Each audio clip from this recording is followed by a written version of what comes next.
Umano'y notorious na pusher, arestado naman sa buy-bust operation sa Lawag, Ilocos Norte at ginang patay matapos saksakin ng lalaking nanloob sa kanilang bahay sa Malvar, Batangas. Yan at iba pang balitang probinsyang hatid ni Jay Sabale. Dead on arrival sa ospital ang ginang na si Evelyn Tasico matapos tadtarin ng saksak sa loob mismo ng kanyang bahay sa Malvar, Batangas. Gabi noong Lunes nang magising sa pagkakatulog si Evelyn nang mapansing may nagtatangkang manloob sa kanyang bahay. Pero bago pa man makahingi ng saklolo, agad inundayan ng saksak ng salarin ang biktima. Ayon sa mga pulis, pagnanakaw ang nakikita nilang motibo sa likod ng krimen.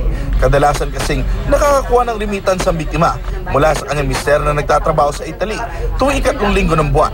Patuloy pang inaalam ang pagkakakilanlan ng tumakas na salarin.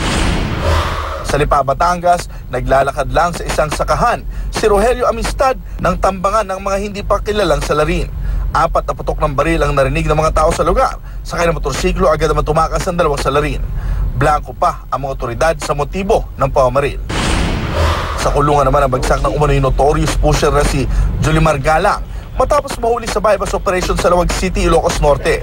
Ayon sa mga pulis, matagal na nilang target ang suspect na kilala raw na nagbebenta ng droga malapit sa mga paaralan. Nakuha mula kay Galang ang 3 pakete ng hinihinalang shabu. Tumanggi siyang magbigay ng pahayag. Jay Sabale, GMA News.